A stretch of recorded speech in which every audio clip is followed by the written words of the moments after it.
Hello नमस्कार मेरे प्यारे दोस्तों, स्वागत है आप सभी का आज की इस प्यारे से लेक्चर में।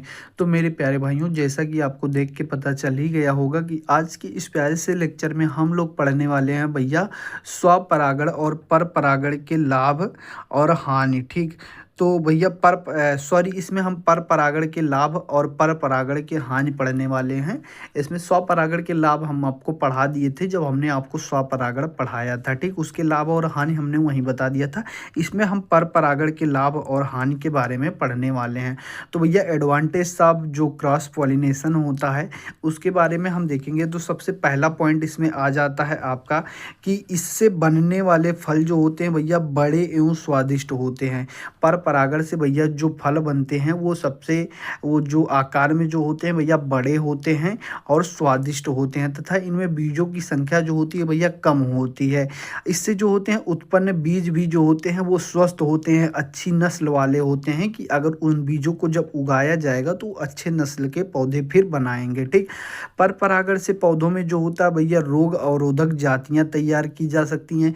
जैसे भैया क्या होता है कि कोई भी प्लांट जो है उसमें कोई डिजीज हो गया है, तो उसको उस डिजीज को ख़त्म करने के लिए उस डिजीज से लड़ने की कैपेसिटी उस प्लांट में कैसे पैदा की जाए, तो उसके लिए हमें क्रॉस पॉलिनेशन की आवश्यकता होती है और पर परागण के द्वारा ही उसमें वो क्षमता उत्पन्न किया जा सकता है। ठीक, तो इसके बाद अगर हम देखें तो पर परागण से भैया पर परागण इसके द्वारा जो होता है पादपों की नई जातियां उत्पन्न होती हैं जिनमें नए गुणों का समावेश होता है। अब इससे नई जात तो बनेगी ही भैया, जब अलग अलग जाति के पौधों का क्रॉस कराया जाएगा तो कोई ना कोई एक नई जाति बनेगी। जैसे कोई एक बौना पौधा ले लिया गया तो उस बौने से भैया जब उसका किसी टाल प्लांट से उसका क्रॉस करा दिया जाएगा तो कहीं ना कहीं एक टाल प्लांट जो होगा उसमें बनेगा, तो उससे क्या होगा, एक नई जाति का पौधा बनेगा, उसमें नया गुण आ जाएगा। जो पौधा कभी बौना हुआ करता था वो अब जाके बड़ा हो जाएगा, जो कि आपको जेनेटिक्स में मेंडल वाले चैप्टर में आपको पढ़ने को मिलेगा। ठीक, तो इसके बाद अगर हम देखते हैं भाइयों तो इससे पादपों में जो होता है हानिकारक गुणों का पृथक किया जा सकता है भाई। जिसे वही मैंने बताया ना कि कोई भी रोग है तो उससे उसको मुक्त किया जा सकता है, जो कि क्रॉस पॉलिनेशन के द्वारा ही हो सकता है। ठीक, तो ये सब इसके लाभ हो गए, इससे हमारे फायदे हो गए। अब इसके हम डिसएडवांटेजेस को देखते हैं कि डिसएडवांटेज क्या है इसके। तो भैया पर परागण से जो हानियाँ होती हैं, सबसे पहली हानि उसकी हम देखेंगे कि यह बाह्य साधनों पर निर्भर करता है। भैया पर परागण को हमने बताया था कि यह बाह्य साधनों पर निर्भर करता है, जैसे वायु, जल, जंतु, इन सभी चीज़ों पर निर्भर करता है, जिससे समय पर परागण न होने तथा साधनों की अनुपस्थिति में अधिकांश पुष्प परागित नहीं हो पाते। भैया जब कोई चीज़ किसी पर डिपेंडेंट होगी तो अगर वह चीज़ उपस्थित नहीं होगा तो क्या होगा, परागण समय पे नहीं हो पाएगा। जब परागण समय पे नहीं हो पाएगा तो कुछ पुष्प जो होंगे वह परागित नहीं हो पाएंगे। ठीक, जैसे पैसे के लिए अभी आप अपने माँ बाप पे डिपेंडेंट हैं, अगर आपके माँ बाप पैसे नहीं देंगे तो आपको पैसे नहीं मिलेंगे। उसी तरह से पुष्प जो हैं वो डिपेंड होते हैं दूसरे पे परागण के लिए। तो भैया जब दूसरा कोई परागण नहीं करवाएगा तो कैसे परागण होगा, नहीं हो पाएगा। तो यही चीज़ है। अब इसमें पराग जो होता है पर परागण के लिए दूसरे पुष्प पर निर्भर रहना पड़ता है भाई।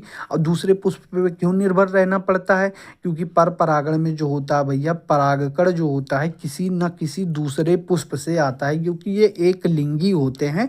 इनमें जो होता है एक ही चीज़ होता है, या तो वो परागकोश पाया जाएगा या तो इनके पास वर्तिकाग्र पाया जाएगा। ठीक, तो अगला तीसरा हम देखते हैं भैया, तीसरा पॉइंट क्या है कि कीट जैसे कारक को आकर्षित करने के लिए पुष्प को बड़े, चटकीले रंग, सुगंध तथा मकरंद उत्पन्न करने में अत्यधिक ऊर्जा की हानि होती है। अब भैया क्या होता है, पर परागण में भैया माध्यम की आवश्यकता होती है, तो इसमें कीटों को, पक्षियों को आकर्षित करने के लिए रंग होना चाहिए, पुष्प में सुगंध होना चाहिए, मकरंद होना चाहिए। तो जब पुष्प इन सभी चीज़ों को उत्पन्न करेगा तो उसमें उसकी ऊर्जा की हानि होगी, उसकी एनर्जी का लॉस होगा, तो इससे उसका नुकसान होता है। ठीक, उसकी ग्रोथ में भी ये कहीं ना कहीं इफेक्ट देखने को मिलता है। तो इसमें अधिक परागकणों की हानि होती है, जबकि परागण के लिए केवल थोड़े ही परागकण की आवश्यकता होती है। अब इसका एक डिसएडवांटेज और हो गया भाई, क्या कि इसमें क्या होता है कि परागकणों की ज़्यादा हानि होती है, क्योंकि अब क्या होता है भाई, जब माध्यम के द्वारा कराना है, अब हवा से मान लो परागण कराना है, अब हवा में तो ढेर सारे परागकण उड़ के चले जाएंगे, लेकिन उसमें से ज़रूरत पुष्प को कितनी होती है, मान लो एक दो परागकण की ज़रूरत है, अब उसमें 10-20 उड़ के चले जाएंगे हवा में, तो नुकसान नहीं हो रहा है। तो कहीं ना कहीं इससे उसका नुकसान होता है, अधिकांश भाग जो होता है वो परागकण बनाने में चला जाता है। अब भैया पर परागित बीज जो होते हैं वो संकर हाइब्रिड होते हैं। अब जो पर परागण के द्वारा जो बीज बनते हैं भैया, वो हाइब्रिड बीज होते हैं। आपने हाइब्रिड बीज का नाम सुना होगा, वो पर परागित होते हैं, एक तरह से क्रॉस पॉलिनेटेड होते हैं, ठीक। तो मैं उम्मीद करता हूँ कि भैया पर परागण के लाभ और हानि आपको समझ में आए होंगे क्या हैं। तो ये चीज़ आपको समझ में आई है, तो अगर वीडियो ये प्यारा सा वीडियो अगर आपको अच्छा लगा हो तो वीडियो को एक प्यारा सा आप लाइक करना और चैनल को सब्सक्राइब करके बेल आइकन प्रेस कर देना। तो धन्यवाद दोस्तों, हम मिलते हैं अपने नेक्स्ट वीडियो में ऐसे ही एक इम्पॉर्टेंट टॉपिक के साथ। तब तक के लिए बाय बाय, धन्यवाद।